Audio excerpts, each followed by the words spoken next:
Do you ever feel like you're stuck in a habit that you don't even think about? Guys, I've been there. It's easy to do, and once it creeps up, you're stuck. And that's why I was excited to try Fume. It's not another vape.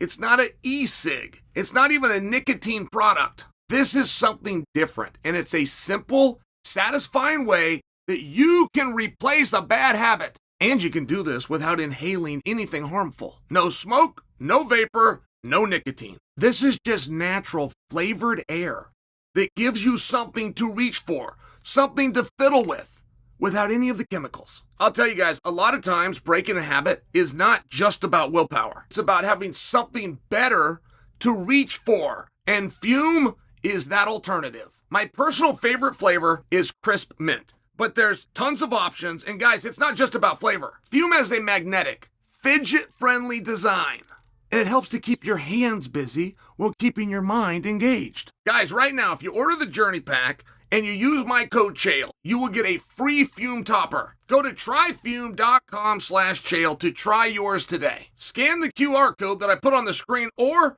just click on the link below. Rodolfo Bellato versus Paul Craig. Okay, so I'm not on board with it. I'm not on board that he did the flop. Now, I understand that he flopped, but I'm not on board with it. I'm not on board with the narrative out there. He's in an interesting spot.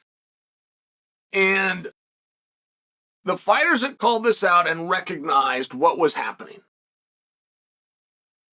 they leave out one piece, which is the only reason they know that that's what's happening. The only reason they can see that and know what's happening is because they've either done it or they consider doing it. Fight or flight is a very real syndrome. Those are your only two choices, by the way. I mean, there's stories out there of police officers that have a gun on the suspect, but it's their first time, and and then they throw their gun at the suspect and turn and run. Like, this is an actual problem. This is something that on the police force they have to work through in training. Fight or flight. Now, okay. Are you guys old enough to remember Bill Laimbeer? He was part of the Pistons team when the Pistons were taking on Jordan and the Bulls. Was that 92? And Laimbeer, if you touched him, oh my, he would flail and he would flop like a pro wrestler taking a bump. I mean, he would come in if you touched so much as his jersey. Oh, he's going back. He's throwing his arms up. The refs are calling it. They're putting him on the free throw line. He had so many free throws that went successful. It actually interfered with the series. They were scoring that many points. All right, now, I use Laimbeer because Laimbeer never made it up. It happened. He never pretended somebody bumped him or touched him. They did every time. And then to get the foul, he would play up the foul. And I'm sharing with you that Rodolfo got caught in a moment. And he was fouled. I was surprised to learn that in Georgia, the referee had a choice. That if it was a foul, but it was not deemed intentional, the referee could rule it a no contest. He was not forced to disqualify, in this case, Paul Craig. I was surprised to learn that. But what Rodolfo was looking for, we may never know. I can't imagine he's going to speak on this. It's a very tough topic, unless you want to come out and come completely clean. And if you want to come completely clean in Rodolfo's spot, he did not ask for this to happen. It was surprised. He was in the middle of fighting. He gets hit with what is not an approved blow. whether the jurisdiction gives the referee the authority to decide a no contest or a disqualification, either way we can agree it is not an approved blow. He's not expecting this. It happens. He wants to make sure that he gets the point. He wants to make sure that he does not lose the position. He possibly wanted to preserve the idea of a disqualification. And he simply, in that moment, no different than Lambier trying to get a foul call, no different. He simply played it up. That's true. He played it up. And there's some problems when you do that on camera. They slow it down and they see he gets hit. He's very aware of what happens. He turns to the referee almost to plead his case. And in the process of doing that, his mind is getting ahead of him and told him, you better go down or the referee's going to let this guy scramble and you're going to lose the position. Before we even get to a disqualification or a point taken, the referee, if he lets this happen, you're going to lose the position. You guys saw this a couple of weeks ago. And I must tell you, I didn't call Big John and I didn't take the time to look it up. But I would bet heavily that it was refereed inappropriately. Kayla Harrison was fouled by Juliana Pena. And it wasn't a matter of where you could let it go because she got fouled twice. It was the exact same thing that Paul Craig did. It was the exact same thing. Except the difference, when Amanda did it, she kicked her with each foot. So the referee had to call it. He could let it go if it was once, but she booted her, brought the other foot, and kicked her in the face with that too. So the referee had to bring her up and take a point. But after he took the point, he had him start back. So now, Juliana, while violating a rule that was disqualifiable, by the way, got to the position that she was hoping to get to, which was off the bottom. I can't imagine that is the rule in that jurisdiction. But I do have to tell you, I don't actually know that. So I can't blame Rodolfo on this one, guys. I just can't. And I'm not a prude about these things. I think Anthony Smith should have said no the night he was fouled by Jon Jones. I think Aljo was right. I think the referee Mark Smith was right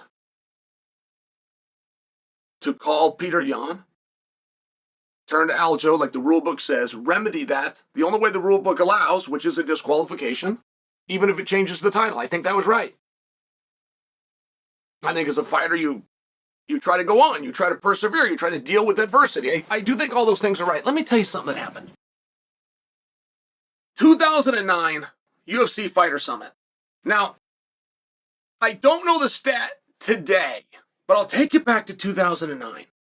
And there was a massive thing going around our industry. And don't forget, the Fox deal didn't come out until 2012. So as much as we wanted to be mainstream, as much as we were selling out arenas, we weren't. And the Underground Forum was still running our industry. And there would be article after article after article about fighters that would be fouled. It could be a low blow, it could be a poke to the eyes, whatever it was, the referee would step in, break the action, allow the fight to continue, and articles started getting written that these fighters, that the referee isn't disqualifying guys, and that the fighters aren't allowing the referee to get to that point because the referee will say, do you want to go on? And they yes or no. Because Dana White would be mad at them. This was written everywhere. And we have a fighter summit. Dana flies every guy in. So over 300 guys from around the world. This thing cost him a fortune.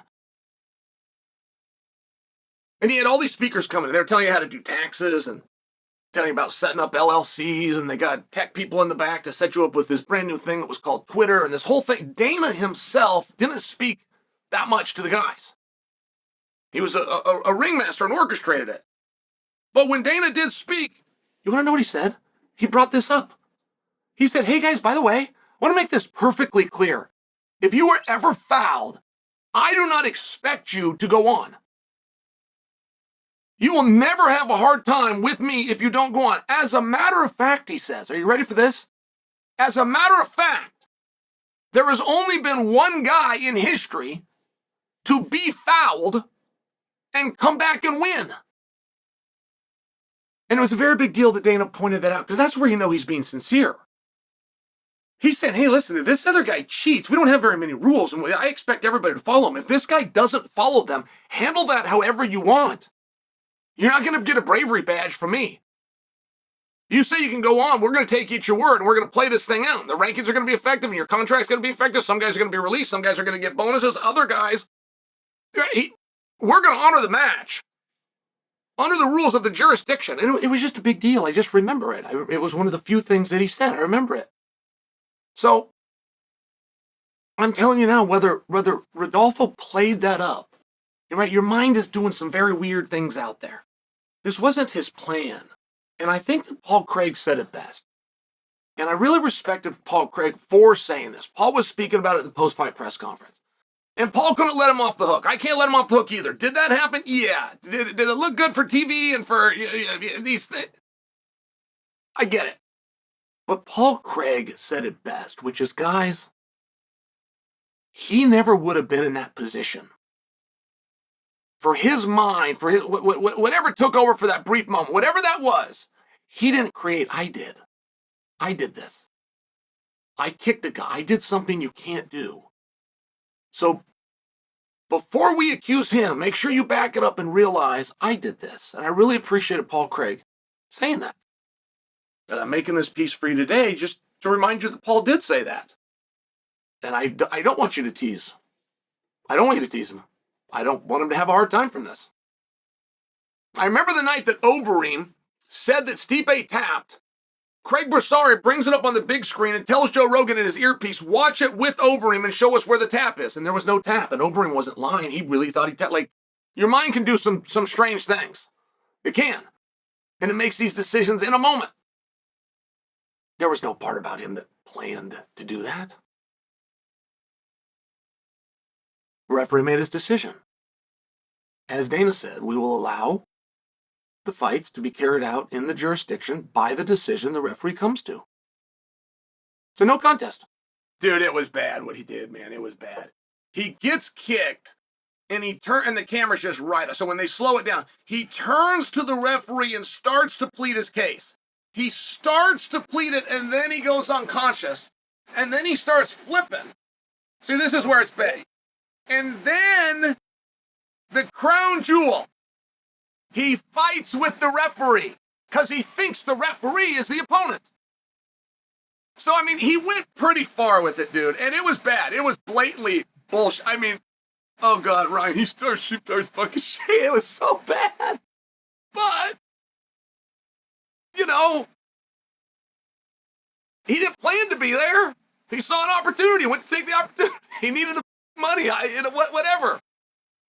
It's not great, but whatever.